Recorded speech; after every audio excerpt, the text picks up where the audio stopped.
I'm chatting to my buddy Glenn Bidmead, and we've been having a bit of all technical trouble starting this stuff up. But mate, I have been watching stuff I watch online lately, last couple of days, and they reckon there's some stuff going on around magnetic fields from the sun and everything else, which could muck around with our internet.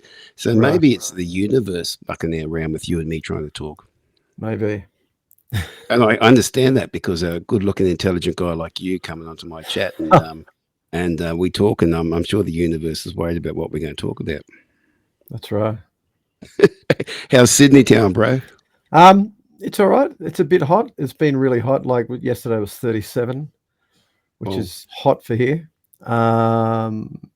Bit cooler today, but it's all right. Glenn A and few I, weeks, a few weeks back, it was raining for like 2 or 3 weeks in a row. So I guess it's Glenn good to and I are stop raining. kindred spirits in a way. Like I'm a little bit like the Glenn Bidmead of Sydney, and he's a bit like me. As the fact that we've been musicians all our lives. We've made our living playing songs and performing to people. We both have written stuff and everything else, but we made our living out doing the cover gigs, and we're probably well known in our local regions. And it's good to talk to a kindred spirit, brother. Yeah, no, me too, mate. Actually, You, Kindred Spirits, that's quite funny. That was the name of the duo I had with my mate Alex up in Brisbane oh, really? for Well, mate, years. you were. I think we did a chat years ago on a thing, and when I was starting to experiment with this stuff, and I think I Yeah. met you then that you were one of my inspirations. Watching you at Her Majesty's, and I was a regular at Her Majesty's, and watching you do an Old Man from Neil Young, and you just did a great version. I think I've stolen your version a bit, and I kind of do a bit of that version That's when good. it's Because the funny thing was, I saw you one night at, where was it? You were doing Marlena on the Wall, and right, yeah. I thought I'm going to play that song. That's a cool song. And I mean, I think that's what we did. We kind of have both. Sure, you got to throw in the ones that work all the time, and you've got to have them in your arsenal. But I think we've always explored finding songs that we like doing Yep. that make Yeah. sense to us, and make them, and not just do them like you hear them on the record, because you want to hear that. Yeah. Well, go play the record, but I'm going to do my version of that song, how I Yep. interpret it, like it's my song. And I think you did a very similar thing with everything you do. Is that right? Yeah, exactly. And it's funny when you've been playing a song for years, and every now and then you'll hear the original record and you'll think, oh, that's how it goes. I've literally had people come up to me and say, "Oh, that song you do, yada yada yada. I heard it on the radio, and they got the lyrics wrong." I'm like, "No, hang on, I got the lyrics wrong." and you tell them that's correct. They did get it wrong. No, it's funny. Yeah, you get people come up and say, "I really love that your version of that song," and you go, "Okay, great." I mean, I sort of, you mentioned, you've got to do the stuff that works, and yeah, we do that every now and then. But these days I tend to sort of just do stuff I really like. I mean, yeah, if you get requests, I'm happy to play it, and if it's full sort of crowd where they want to jump up and down and sing along, yeah, you do all the sing along stuff. But in general, I sort of do whatever I want, really. And you get all these briefs from agencies and pubs, and we want this and want that, and I just go, sure. Some of them are ridiculous. We want laid back acoustic vibes. They like saying vibe. They like saying roots music. They like saying laid back. Mate, I literally once had one. I call them key twirlers, like these young duty managers who think they know what they're doing and all that stuff. And I once had the guy come up to me and say he wanted to look at my set list. Yeah. And I said, I'll be polite, F you, and packed up my gear and got out of the venue, because, like, mate, you run your pub, you pour your beer. My job's to do what I do with my songs and how I entertain people. I'm not going to, like, do your song. Funny. Yeah, set right. list. What set list? It's all in my head, brother. Yeah. People say, "Oh, send me through what songs you do for an event or whatever." I'm like, "Well, I can 500 songs, and I don't know which 30 or 40 I'm going to do on your night. It'll depend what people are in front of me." It's true, isn't it?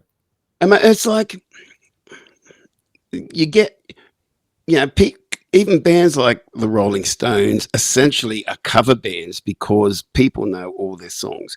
If the Rolling Stones came out and did a whole show of original music, new music that no one's ever heard before, they would struggle.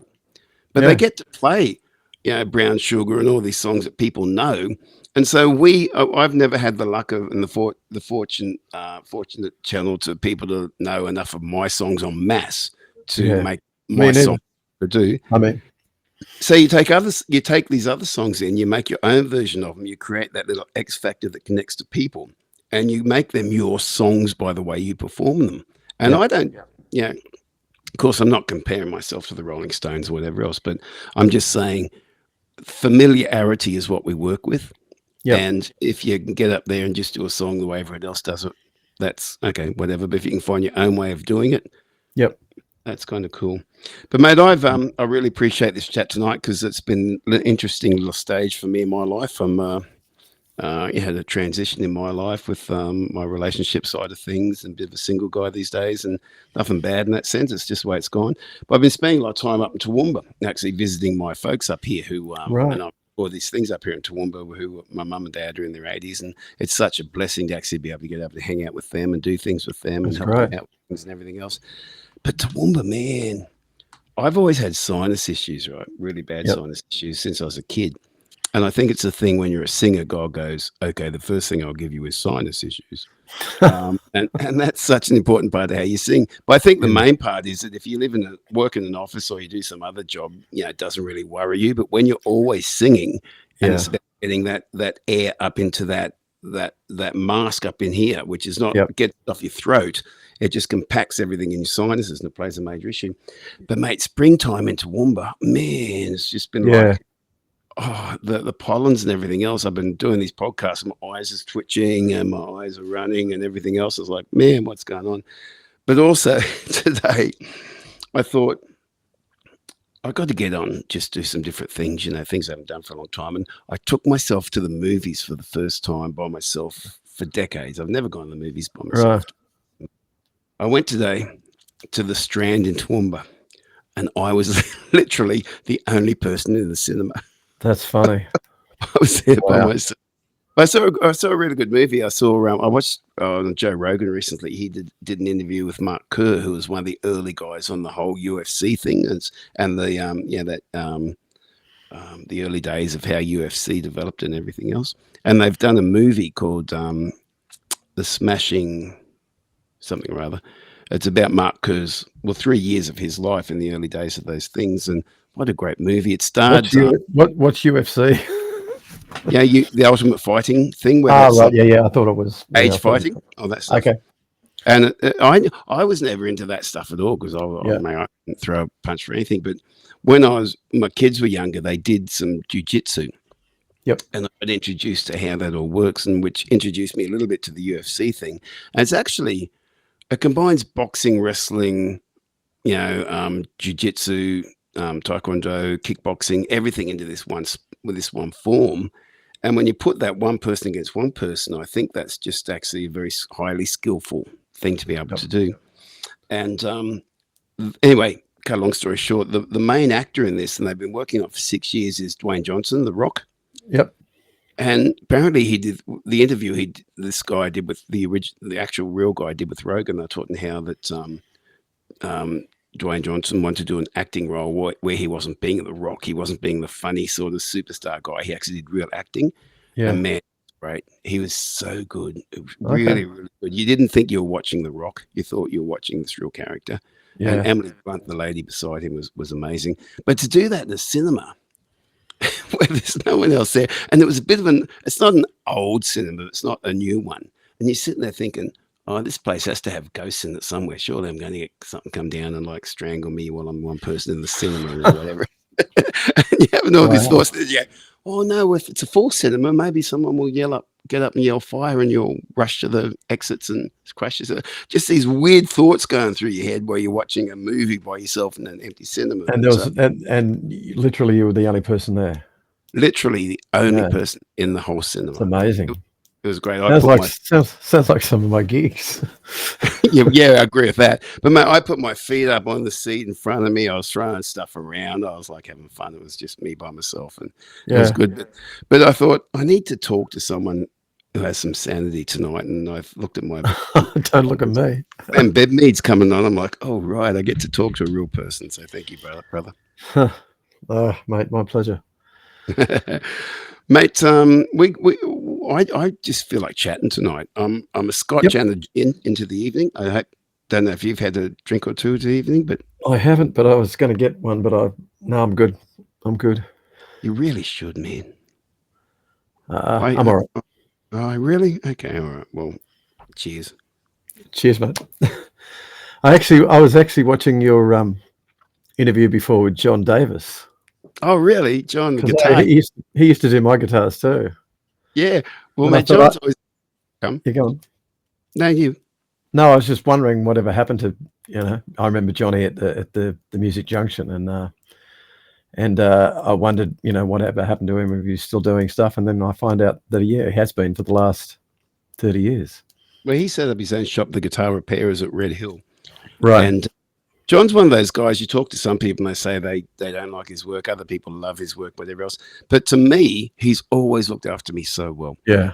Mate, I don't have a whole range of guitars. I've always had two guitars, which are my work. I wasn't able to invest in the guitars or everything else. They were my tools. They were like the tools that go to my truck that I need to work with. And I'd always get to the point where I'd play them to death, and I'd be, get to the point where I'm breaking too many D's and G strings. Yep. And I'd go to Jono and say, mate, what's going on here? And he'd say, mate, your frets are looking really bad, and you've kind of worked the hell out of this guitar, and I'll fix it up. And end of it, he does it. And when I come, mate, what's the cost? It's always something way below whatever it should normally be. He's just looked after me as a player. And I've just appreciated that. And he's a funny guy. Yeah. A really funny guy. He's weird. And I love weird, man. I really love weird. Yeah. That's what I'm talking to you. You're a weird guy. So that's right. I am. No, I'm the same. I've got a lot of guitars, but acoustic guitars, I've got like two. I had an old Takamine that I bought in Brisbane from Craig Claxton, actually, when he was over in South Brisbane. And I've got a Maton that I bought in Sydney probably 15 years ago. So you've got a Tacky and a Maton that are your main two work guitars. Yeah, and well, mainly the Maton now, because the Tacky's old and I need to get the electronics fixed. Because as you guys were talking about that in the interview, and I thought maybe I should, because I love the Tacky because the neck's really small and it feels great, but you plug it in and it sounds like a fly in a bottle now. I'm hearing you, mate. This is so funny. I said paralleled what we do across cities. I have my Maton Messiah, which is my main work guitar. And like you said, it's a full-bodied sound. And the way I got my Maton, I could never afford a Maton Messiah, but I was doing a lot of work in China. And at the time, Maton was starting to do stuff in China, get their product over there. And their marketing guy was a guy called Mark Mansour. And I met with Mark over in China and showed him what I was doing in the TV shows I was on. They actually sponsored me, first of all, an Australian jumbo guitar, which I eventually gifted to my son, Harry. But my main guitar, they said, what else do you want? And I said, a Maton Messiah would be brilliant. So, because I could never afford one, they gave me a Messiah, and they even put a little red star on the neck of it for me. So, kind of made it unique. Right. And that's my baby. But my Takamine, like you said, my Takamine is too top-endy. It's just, it hasn't got the same body as Messiah has. Yeah. But the story behind my Takamine is that I was going over to Los Angeles in the early 90s. I'd been signed with Festival Records here, and things had screwed up. And I thought, enough of this. I'm going over to LA, and I knew two people over there. And I thought I'd sell my guitar here. I'd buy a new guitar in America, save doing the whole transport thing. And I sold my guitar to a guy Mark Adey, who was the drummer from my first band out of school. And Mark, unfortunately, had picked up a numerous, leukemia and a few other things, and he was very sick in hospital. And he wanted to buy my guitar. And I thought, I think he just wanted to be part of my journey. And he bought my guitar. So the money I got from him, I went over to Los Angeles, and he passed away while I was in LA.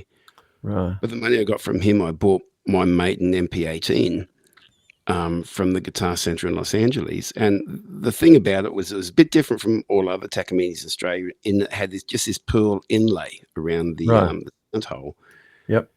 And it was my work dog for so long. Like, I've almost worked through the woodwork, to make a hole, like, Willie Nelson style, where I've always got the hole there. Actually, same here. Yeah, from the pick. and it's been such a great guitar, but it's not as good as my Maiden. But it's a guitar I write my songs on. When I'm sitting down to work on something, I get up my Takamine and I work Yep. on my Takamine. That acoustically it works for me. Yeah. Electronically, my Maiden kind of has a better Yeah. fullness to it. But it's so funny, man, that you got Tacky and a Maiden like I do, and And we were using them the same way. I've got a mate in Australian, and there it is. The Australian series, brilliant. Mate, And they're it's so good. They use I like Australian. it. It's a bit wide. The body's a bit wide, but I'm sort of used to it now. And Yep, I never break strings anymore because I use 13s now. way up to 30.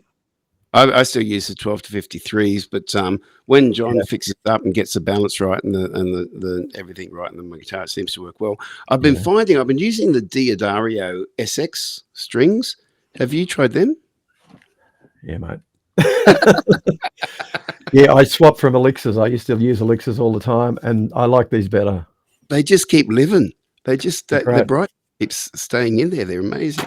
And Oh, mate, let's come. I'm doing like 4 on average, say 3 or 4 gigs a week, usually 4, and you You can get a leave month these out of it. on. Yeah, you can leave Yeah, them on forever, yeah. and they, they're They're fantastic. expensive. I know that, but Yeah, but online, I swapped from the elixirs. I really like them, and I use these little Jim Dunlop grey 73 picks, and yep, I play with that end, the yep, round end, not the pointy end. yep. Because How come? I just I actually funny. I read that Keith Urban did it once years ago, and I thought I tried it. It didn't make me famous, but Mate, poor um, Keith, mate. What a roller coaster he's going through at the moment, poor guy. He's like, I was talking to Tuffy about this on the phone the other night because Tuffy, we were all friends, but Tuffy stayed in close contact with Keith, and he yeah, hasn't heard from him from a while. But mate, to be living in that fishbowl where every element of your life, like I've been going through issues in my personal life, but no one gives a shit, doesn't no one cares. But someone like Keith and Nicole, whatever they're going through, everything you turn around, there's a newspaper or a face, there's some type of post about what they're doing. It's like, I just leave them alone, for goodness sake. yeah. It's mad because there's so much stuff, and you just go, well, it's not all true. So Exactly. I'm sure most of it's not true. I mean, they would have gone through their personal dramas, and the media get hold of it to get clicks, and it's just crazy because he's battled his demons across the. We've all battled our demons, but unfortunately, he has to do it in front of the media, so it's a bit of a sad thing. But yeah, and crazy. that kind of puts it in perspective a little bit too. That I've never kicked the big goals, but I've always made my money out of doing what I love doing. And I Yeah, think, would you want to be in that big circle really, and just going through that crap? I don't know. probably not going through the crap. No. Yeah, a little bit of the success would be good. I appreciate Yeah, that. just sell a few million records. Yeah. Oh, people don't buy records anymore, do they? Well, apparently Are you still making records? I'm still recording songs, but I just don't know what to do with them anymore. Yeah, And I looked at, I know there's this whole trend. I'm hoping soon I'm going to get, I was speaking last night to Ian Hogue from Powderfinger. I'm hoping Ian's going to, well, he said he's going to come on for a chat. He's just very busy at the moment yeah, doing stuff for church. But he's a bit of a mate, and Powderfinger are doing a 25-year release, I think, of their album Odyssey. And I think they're that's doing right. Yeah, albums on them. And I think there's a market for that. But I was going through JB Hi-Fi the other day, and albums were like $70-$80 to buy an album. It's like, vinyl, you mean? Yeah, they're crazy. I know. I was in there the other week as well, and I've got hundreds of vinyl albums at my dad's place in a box in the garage, and the same albums are for sale for, like you said, $70-$80, and it's like, wow. yeah, I know it's a fashionable thing. I don't get it, but as far as recording songs and releasing songs, yeah, I'm working on that. I'm trying to at the moment put together a very acoustic, very stripped back album about Yeah, about where I feel we're at with Australia. I during the whole COVID thing, I wrote a couple of songs. One was called Advance Australia Where. yeah, When we were going through the early stuff, and then I wrote a second one later in the whole thing about Ain't Gonna Swallow the Fear No More. and I want to just keep adding to that and maybe put together an album around that. But I think it'll just be a matter of putting it up in the right places. I think albums these days, really, for people like myself as an indie artist who doesn't have a label behind me, they're like promotional tools. Yeah, And for I'm sure. hoping that with these little chats I'm having, I can talk to people in regional areas and maybe get some people seeing that, and then take my show, what I do, out to regional areas. But songs are becoming more promotional tools and income tools. I think we lost that ability when it moved from selling CDs to the streaming services, Yep. because you just don't make money out of streaming. But mate, you were telling me, as we're trying to hook up this chat, that you've been doing a lot of work in your studio. What's that about? I do a bit of production work with other people. I do a couple of days a week with a mate of mine, Rob. We've sort of write and record stuff that he's written lyrics for. I write the music with him. We've done that for about 6 years, actually. And it's a sort of project called People Like That. It's a bit out there. It's a bit progressive. It's a bit all sorts of weird stuff. He calls it progressive pop. So, but yeah, it's good. It's enjoyable. Keeps me doing stuff. But And how have you guys releasing that? What's your strategy behind that? The strategy is, well, it's his strategy, really. It's his project. So he comes along and pays me, basically. Yeah. And he puts it out. He written a couple of books, self-help books, about he had cancer and he cured himself naturally. So he's sort of promoting that side of things. And that's how it started years ago. He wrote a book and said, I want to write some songs to go with this book. And I thought, oh, really? But anyway, we started writing stuff and we just kept going, and he sort of did some songs for the book, and then we just kept writing songs and he kept coming along. So we kept doing it. So the strategy is really his thing. I mean, it's not about trying to sell records, or it's really, I think it's an outlet for him that he really enjoys. His brother is the drummer in Matt Finish, John Pryor. Wow. And I'm actually playing and singing with Matt Finish at the moment as well. Actually, I was just up at Sandstone Point like last month doing a gig up there. Really? I should have called you, given you a call. Yeah, thanks. We did a gig for that. No, we did a gig at Sandstone Point for their 10th anniversary party on the park or something, and it was us, Matt Finish, the Shantuzis, My Six, Chocolate Starfish, the Angels, James Rain. They're doing it so good. I mean, I was talking to Ian the other night, and he was saying that the church, which he plays for now, he was our Powfinger, plays for the church. They just did the last weekend with Crowded House on it was like some summer tour thing that's happening at the moment. Red Hot Summer Tour, yeah. Yeah, see, you're up with the kids, brother. You know what's going on. Yeah. Not really. I have no idea.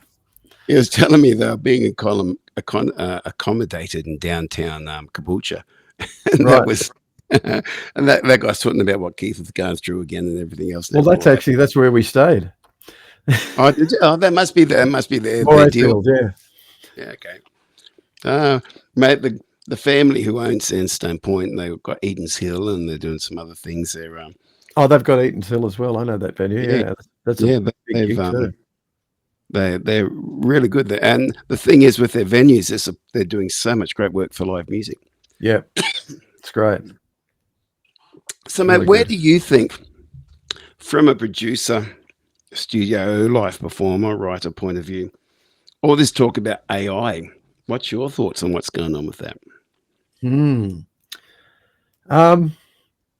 Well, it's certainly there.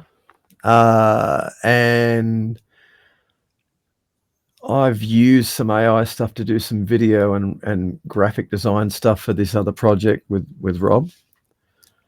It's still not there yet, how you want it to be there, but it can save a lot of time. I mean, there's AI stuff in a lot of plugins, like mastering plugins can say, well, this is what we think it should be, and you can go from there. I mean, but I don't know about, I mean, I know there's sites that you can go on and give them your lyrics and they'll write a song for you, and you can say, well, I wrote this song when you really didn't.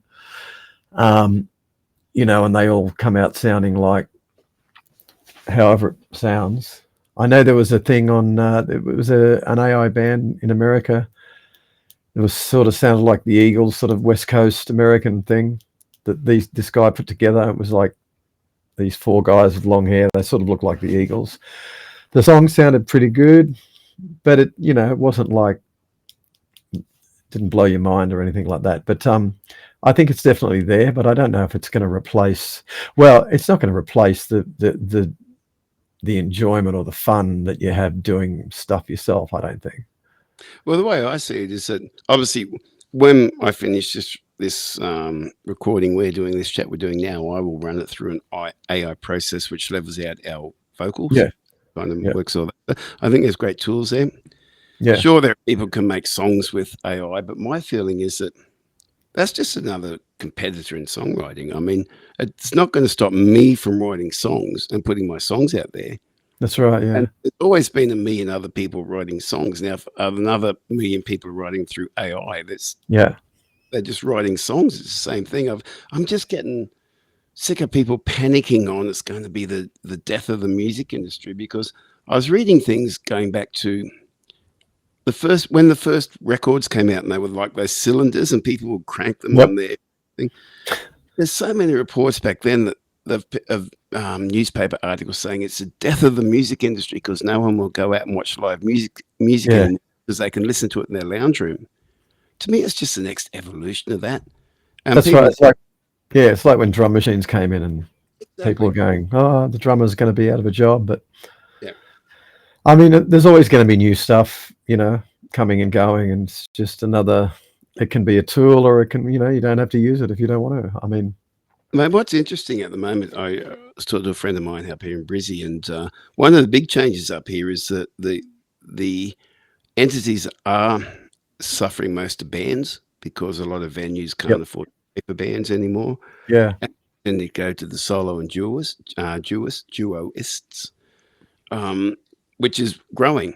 I yeah, don't I'll ask you a minute what that's like in Sydney, but I spent my whole life being a one-man guitarist, making my one-man band thing with my yep, guitar. I never used any drum tracks or anything else or loop pedal, stomp boxes or anything. I was a one-man band. Recently, I've gone to using tracks, and that came because I yep, put a show together called the 70s Unplugged show I do, yeah, which I just wanted to fill that space between they're not employing bands, but maybe if a soloist can feel more like a band by using tracks.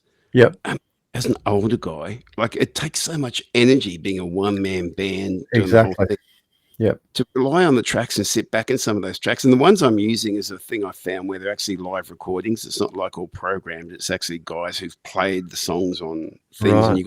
you got the stems where you can't control everything, but you can pull the drum tracks down or the bass track down or the lead What guitar down. what's the thing you're using called? Is it Jam Jam Zone or whatever track, it's called? Yeah, jam zone, this one. yeah. And I think you I've mentioned that when I saw you at the gig at might have been, Tenerife. and it's been Yeah, great, mate. It's just like instead of me, and I take out all the lead guitar stuff and everything yep, else. And I kind of like it feel like it's me with like a drummer and a bass player and maybe yeah, occasional other instrument behind me.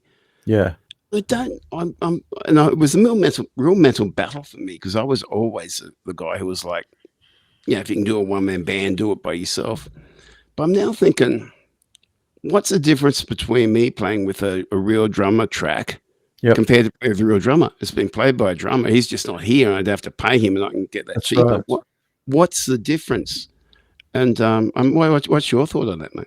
I reckon you do whatever you want. I mean, I've used tracks. I mean, years ago in Brisbane, Alex and I used to play. He'd play acoustic, I'd play electric, and we'd program drums and bass. We used that for a while. We used to do acoustic gigs. I play in a duo still in Sydney, or a couple of duos. Sometimes I play with a bass player, and we might use a few drum tracks on an iPad. And when I say drum tracks, they're just loops that we just play it until we're sick of the song, and then we stop the loops. Yeah. Sometimes I do acoustic gigs, no drum tracks. I do mostly solo gigs with just acoustic and vocal. I've got a stomp box that I use, and a loop pedal, but I only use the loop pedal sparingly, just because. Not that I don't like it. It's just more stuff you got to think about. It distracts me. I mean, I was Yeah, so blessed. My son Beck, he bought Ange and myself tickets to go see Ed Sheeran at Suncorp Stadium. Right. Mate, a one-man, 60,000 people, 65,000 people Yeah, it's pretty in good. the pedal on stage. He was, I mean, he's a great songwriter, so his songs are Yeah. great. But what he was doing with the loop pedal was artistry. Yep. And it was a one-man band on stage, and he was brilliant. It was, I think it was the Yep. best I've ever seen one guy on stage doing that. And to me, that's always been my thing. What can you do with one guitar on stage? And I'm tearing up a little bit as I was watching him. But I don't see the difference that much. I know he's got that. I think you do whatever you want because, everybody's different. Everybody does their thing. You can go acoustic, you can use tracks, you can use stomp boxes or not.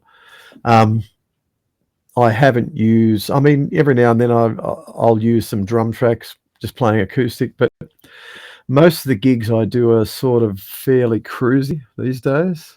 Yep. So you're in the corner of a pub where people are eating and, there's not a lot that I do where it's full on pubs like back in the old days where everybody's drunk and jumping up and down and want to dance and stuff. And there's tons of work as well. There's heaps of. Hey, quick commercial break. Big shout out to our sponsor for today's episode, which is me, Nick Phillips. Look, I've got to thank myself so much. I couldn't be doing the show without me.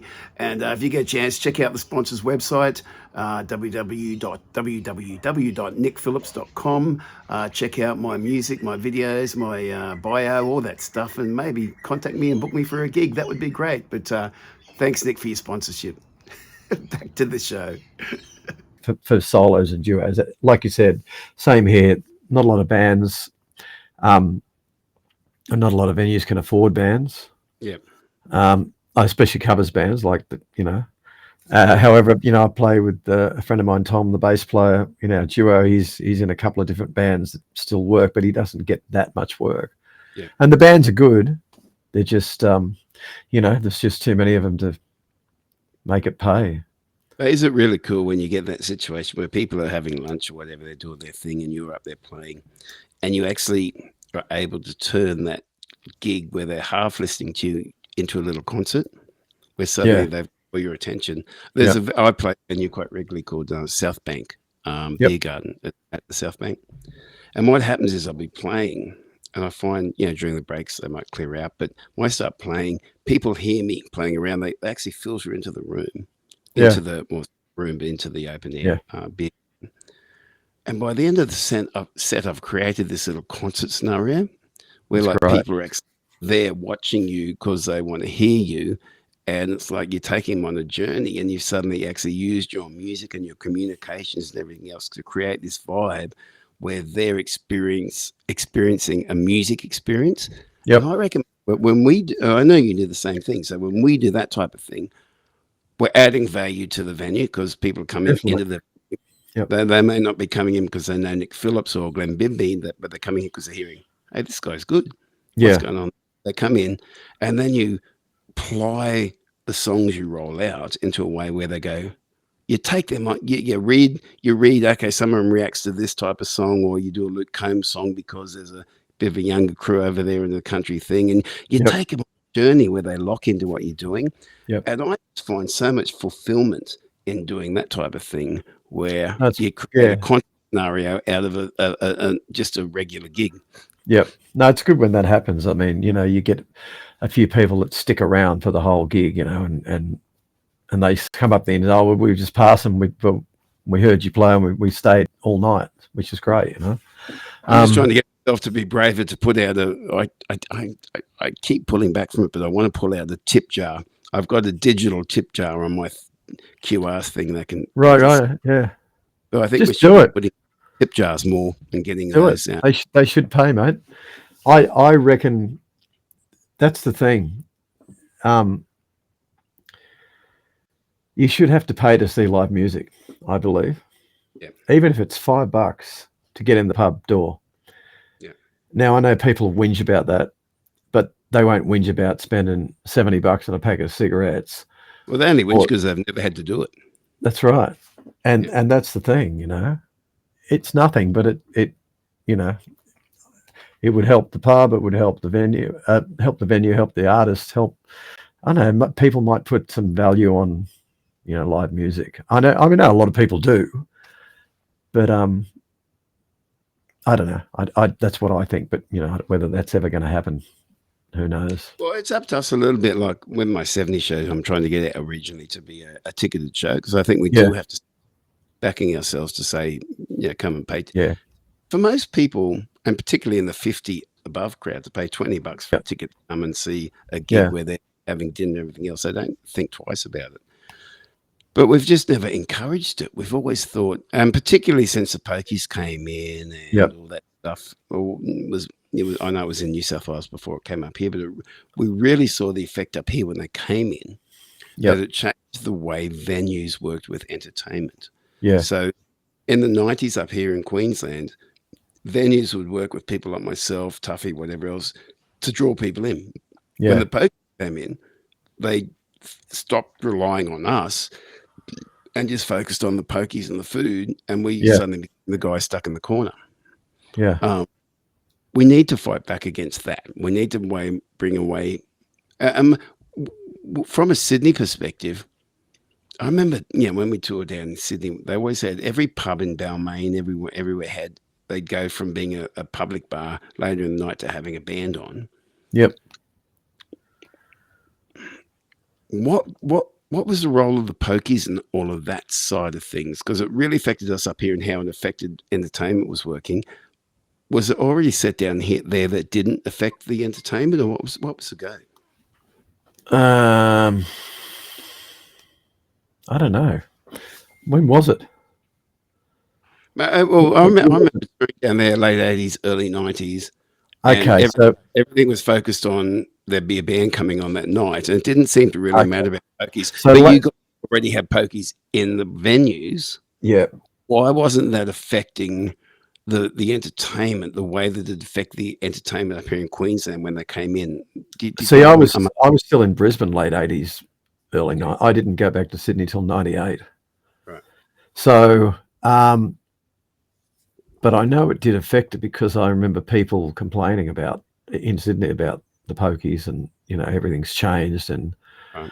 I remember playing in the early 80s in Sydney with my brother. We had bands for years, and we'd be playing 6-7 nights a week, doing all original stuff, and we'd throw a few covers in just for our enjoyment.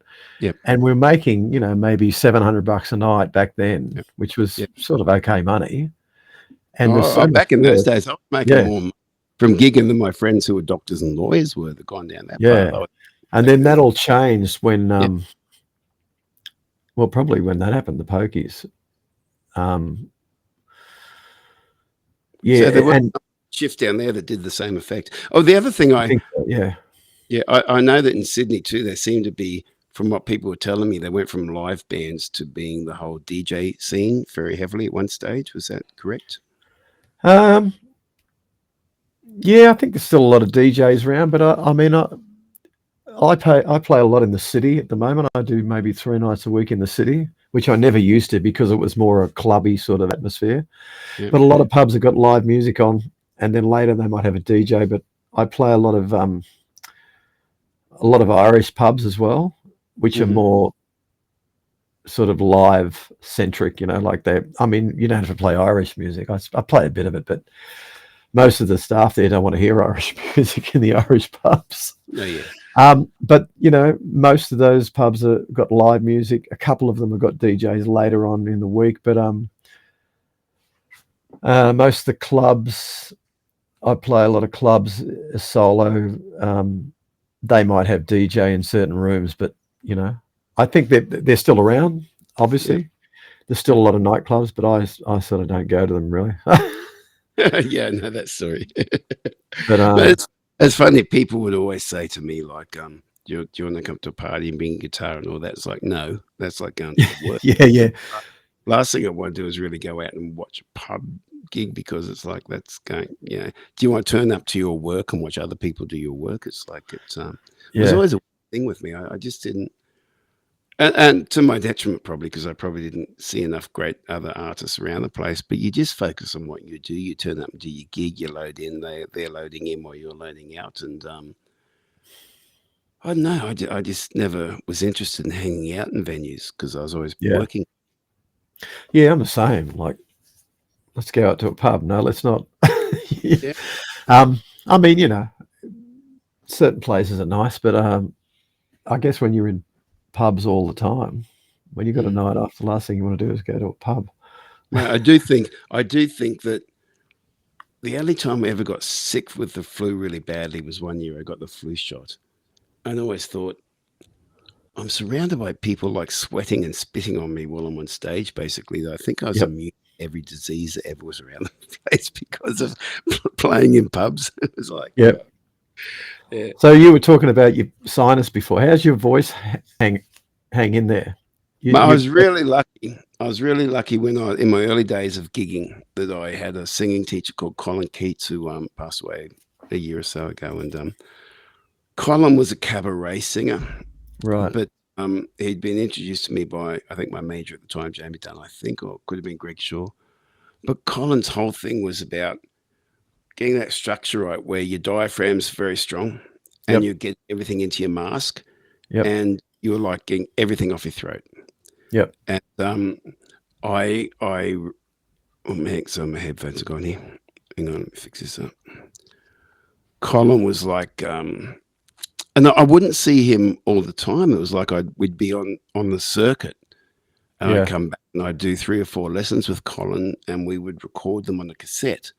And I would live with those cassettes. The exercises I did, I would Yeah. do all the time. And I think actually I have a very good technique in getting the voice up into my mask, Yep. getting it off my throat.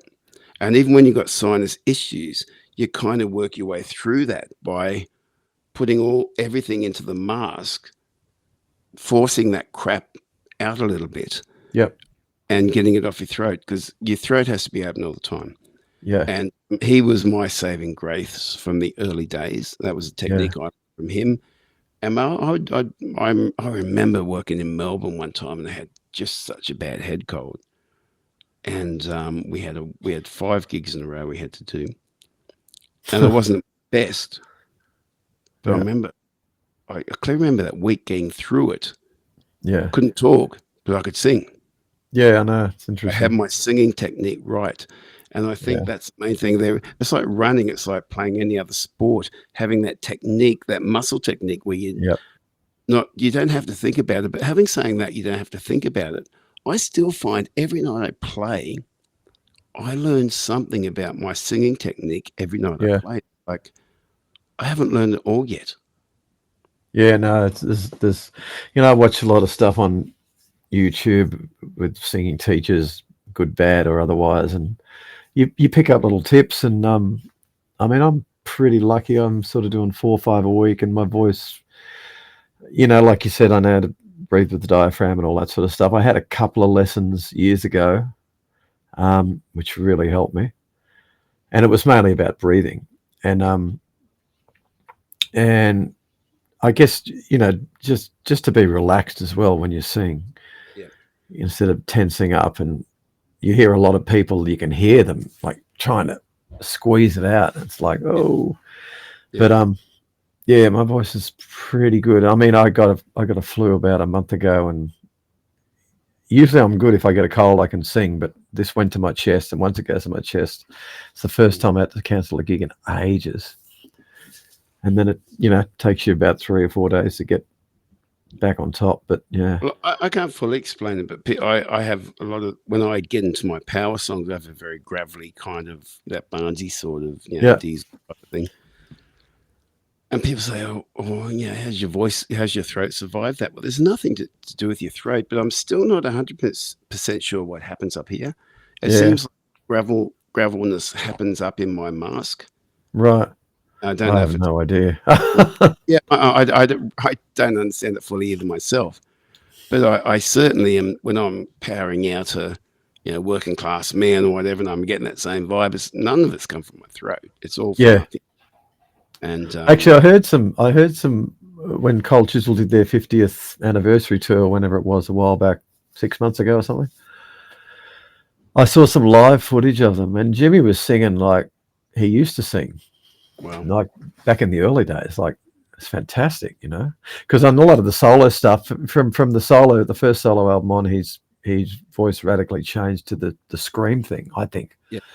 But some of the Cold Chisel stuff I saw was he was, you know, doing all the old stuff like One Long Day and all the stuff off the first record, and I'm thinking, wow, sounds like he did then, you know, amazing. I remember supporting him at Harvey Bay when he was doing like the whole, that retro 60s R&B thing. So, the soul thing he did, yeah. Soul thing. Yeah. And look, I felt he'd lost his plot a little bit. It wasn't like how he was singing with Chisel. There was something else going. And it felt like he was just trying to go somewhere that wasn't really where his voice sat. Yeah. But then, as you say, I've heard him in going back to Chisel stuff, and after his operation, everything else, his illness, he's just like sounds so brilliant. He sounds so great. And it's. I reckon you learn that technique by singing 7 nights a week. You learn it by muscle memory.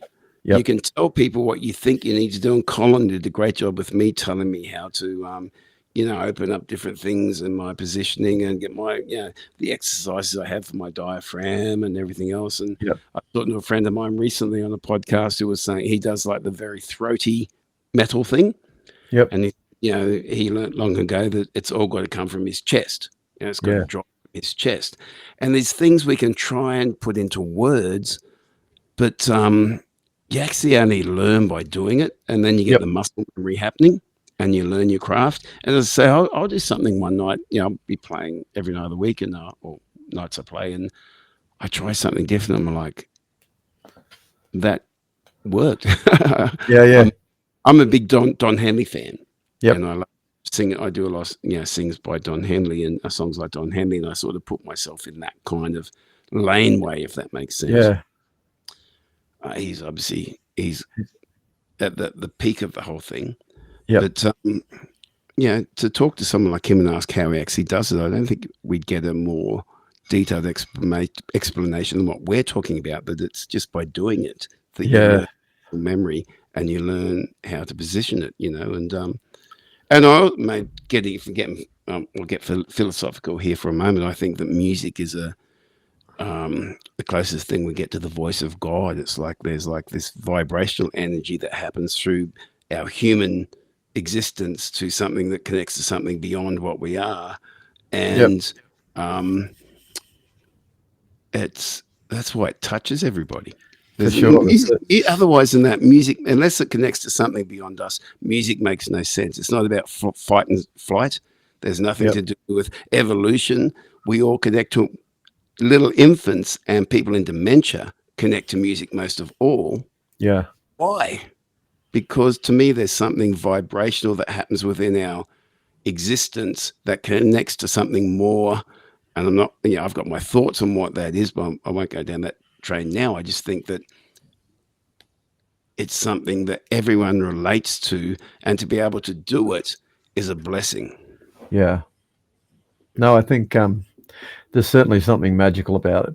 When you're in that zone, when you certain songs or certain times you're playing or singing. Yeah, definitely. So who's your favorite singer? Don Henley. Yeah. What singers do you like? Oh, Don's one. On the other extreme, James Taylor. Yeah. I've gone to about 8 James Taylor concerts in my life, and by the third song, I'm crying. And it's not just his vocals; it's something about sonically what he does in his songs, and the musicality of it that touches me in a way where I start crying. I don't know what it is. I love James Taylor stuff. Crosby, Stills, Nash. I'm very much that era of the singer-songwriter thing. Yep. But Doobie Brothers are the same type of thing for me vocally. Michael McDonald, I think, is like, wow. I don't know anyone more extreme than Michael McDonald. But who's that dude who sang at the grand final? I don't know his name. The NRL grand final. That big fella. Teddy Swims. Teddy Swims. Great voice. He's a good singer. Amazing. I like what Jelly Roll's doing. See, I don't know a lot of these people. I knew the name Teddy Swims. I didn't know who he was, what he sounded like. And then I went online and played one of his songs and went, "Oh, okay, that guy's great." Chris Stapleton, that whole new country thing. Yeah, he's good. He's got that ability to. It's a bit like Noddy from what was the band's name? Slade. Noddy would sing and just be screaming, but he looks like he's just talking to the cashier. He's like not putting effort into it. And Chris Stapleton has that same thing where he'll be opening up and putting his great vocal sound out without actually looking like he's doing any effort. I know. I love great singers, and I mean, they got to be singing great songs, but Kelly Jones is good. What's your favorite? Let's see. John Waite. Oh, yeah. There's a guy in Sydney called Kevin Bennett. You know Kevin Bennett? Also know Kevin Bennett, yeah, mate. Yeah. Mr. Tamworth, he's like, every time you'd be in Tamworth, you'd always go and see Kevin in the Flood. Yeah. He's one of my favourite singers. John Waite, Don Henley, Donny Hathaway, the old 70s, soul singer. What did he do? Sorry. He was, he's sort of a soul R&B singer, made a bunch of records in the 70s. Unfortunately, killed himself. Jumped out of a building, I think. Amazing singer. If you think of, say, Renee Gayer, her idol was Donny Hathaway. So if you hear him, you go, that's where she got a lot of that stuff from. Right. Who else? I don't know. There's a lot of great singers. Chris Stapleton's a great singer. That's like you watch these things and these awards where they give awards to music. It's like, like anyone could be winning the awards. It's like there's so many great people out there. It's hey, what works for you, what touches your soul, mate.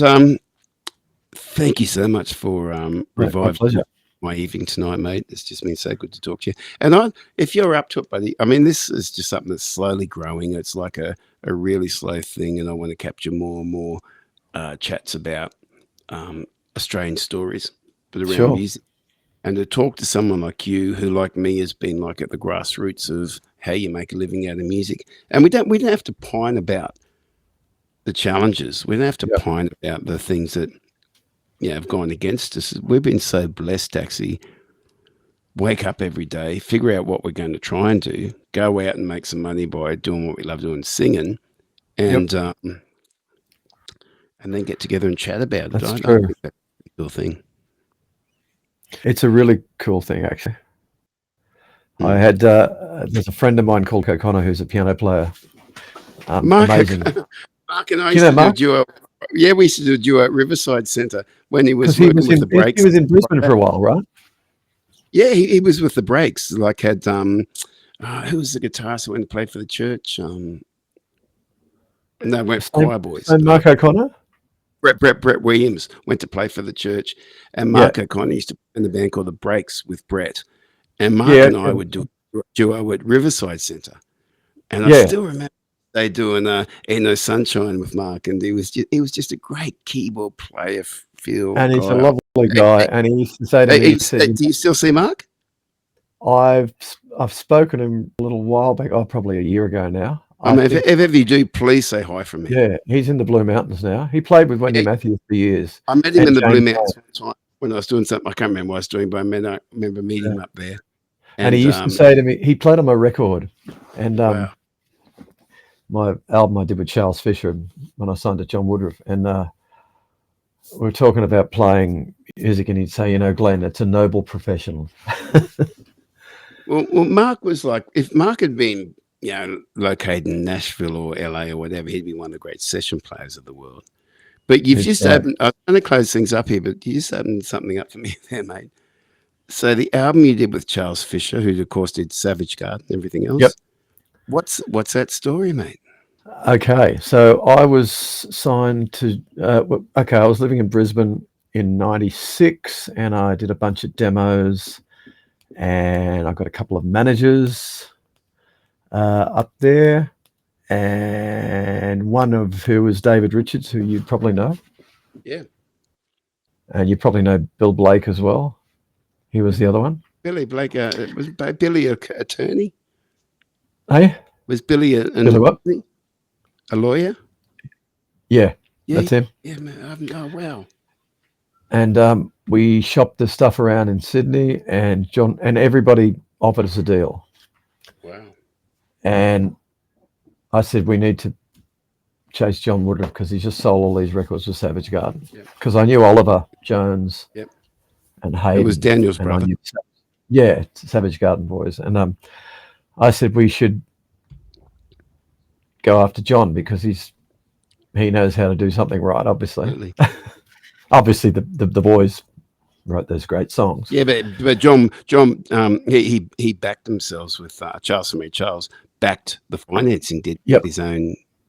Yeah, so I was the one that John signed after Savage Garden, and so I went back to Sydney in '98. And it was funny. I was actually in Sydney we're talking to record labels, and we finally got onto John, and he said, "I'm too busy with Savage Garden to see anybody. Can't take anything on." And a friend of ours was Paul Christie, the bass player from Mondo Rock. And he said, no, I'll talk to John. I'll playing this stuff. He's got to hear it. And he rang John. He said, you got to hear this. And John heard it. And then straight away rang Billy up and said, well, Glenn needs to come and see me. And he said, well, he's actually in Sydney. He said, no, tell him to go back to Brisbane. I'll be up tomorrow. So I had to get in the car and drive back to Brisbane. I guess he wanted to see how bad I wanted it. And so I drove and he turned up the next day and said, what do you want to do? And I said, I want to make records and write songs. And he said, done. And that was it.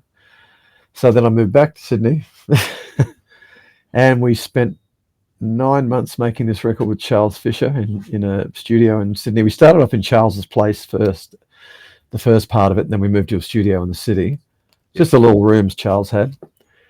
And and that's where I met Mark O'Connor. So we had basically the same band that was on the Savage Garden first album. We had Rex Go. We had Alex Hewitson playing bass. We had Terapi Richmond on drums, Mark O'Connor on keys, guy called Jackie Ozarski playing some bass, Melbourne Symphony Orchestra doing some strings. So there was, it was a decent budget. We spent a lot of money. And we released 2 singles through Roadshow, which is the label that Savage Garden will release through. Yeah. Then John got sick. My record guy, John Woodruff, got ill. And then the Roadshow dropped us. Yep. And then John got better. And then he decided to retire. And then I went to New to some showcases for labels, and I wrote with Mick Jones from Foreigner for 3 weeks over there, and wrote a couple of songs with him. I've got a demo of a song we wrote with Lou Gramm singing it, and it was basically 2 singles released, and it was all over. And so I had to go, okay, We when we started this chat talking about our parallels in our local industry and things you're talking about guitar parallels, and my recording career, I won't go into it now, but echoes very much similar things you've done where it looked like everything was aligning. Yeah. The cogs just didn't quite kick in. Yep. And the opportunity's gone, and I could tell a very, very similar story to what you told there. Yeah. But of course, there's like most artists in the music industry are like us, the ones who kind of didn't have the cogs kick in. Yeah. Occasionally they do kick in, people like Keith, which is great, brilliant for them. But we've still got to make our living out of being musicians. That's true. And yeah, like I said, Mark used to say it's a noble profession, Glenn. So that's and like you said before, it's a good thing to do, It's great. I reckon you and I could have quite a much longer chat, and mate, if you're happy to come on quite regularly and just talk about shit. I mean, we can talk about politics or music or I have no idea about politics. So we can talk about it. That's the best place to start from talking about politics, trust me. Okay. It's like everyday people need to have a voice about what's going on in their world. And for me, I'm a big supporter of our gig economy, what's happening with musicians or people who are unrepresented. And I'm not saying we need to go down that political path, mate, but I just love chatting to you, mate. And You've kind of made my day today and helped me find a little bit of sanity, and I really appreciate it. And Mate, my pleasure. Good on you. yeah, It's let's great catch up talking to you again too, soon. Nick. Thanks, mate. No problem.